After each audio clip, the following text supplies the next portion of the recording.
to you, what is the kind of the most dangerous thing facing the nation right now, facing conservatives right now? Is it the immigration issue? Is it the filibuster? Is it gun control? Is it, further attempts at healthcare? What is the biggest threat right now? Well, I think there's two ways to look at that. You can pick a whole bunch of issues as certainly top threats out there, but I think there's two core ones to the heart of your question. One, overall, not just on policy, but I think it's the media itself. That free press is great, but if it's totally aligned with one political framework, or overwhelmingly so, they're really not holding people accountable. And a classic example that not only at the national but the state level is the media was totally in the bag with Andrew Cuomo. They just thought he was the best thing since sliced bread. Joe Biden called him a gold standard. People like Janice Dean and others were yelling and screaming from the top of any mountain or any building they could find about what was happening in nursing homes and assisted living facilities. And finally, the evidence became so overwhelming that it started to come out. But the irony of ironies, and don't get me wrong, I think the allegations against Governor Cuomo when it comes to sexual harassment and beyond are absolutely serious. But it's ironic to me that 15,000 people dying in nursing homes because a year ago tomorrow they put in place an advisory that put people there who were positive with COVID is outrageous, and then tried to cover it up so not only the public but lawmakers couldn't see it or keep the numbers away.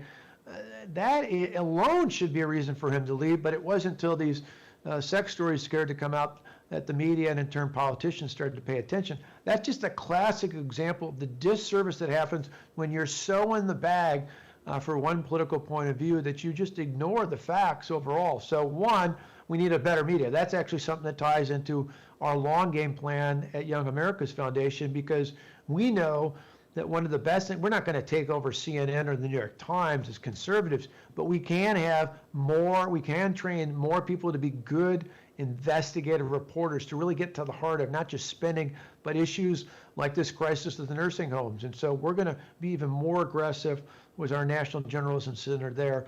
The other part of your question is about, what's the number one issue? I'd say without a doubt, it's the Crooked Politician Act. And by that's the name I give it. They technically call it H.R. 1 in the House and Senate 1, SB 1 in the United States Senate.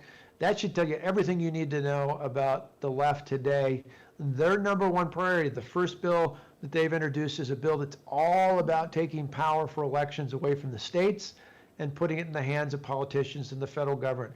It is a horrible bill, and why I say it's a priority is not just because of elections. Any concerns you had about last year's elections will only get arguably much worse if this bill becomes the law. But why this ties into everything else, immigration, taxes, regulations, you name it, is if they have this power structure in their hands along with the change in the filibuster, then in almost, at least for the foreseeable future, it doesn't matter how we debate in these other issues. It doesn't matter the quality of candidates that run.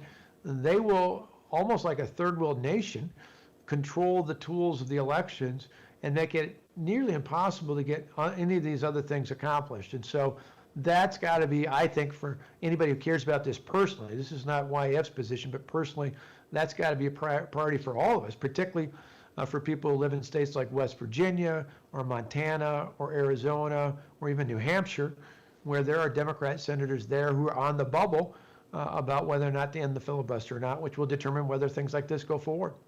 Hey guys, did you know we have a podcast called WJ Live? The Western Journal's mission is to equip readers with the truth, and that's the same mission we have on WJ Live. You'll hear from writers, editors, and special guests on the most important topics of the day. You can catch us Monday, Wednesday, and Friday at 5 p.m. Eastern and 2 p.m. Pacific, right here at youtube.com/WJ Live.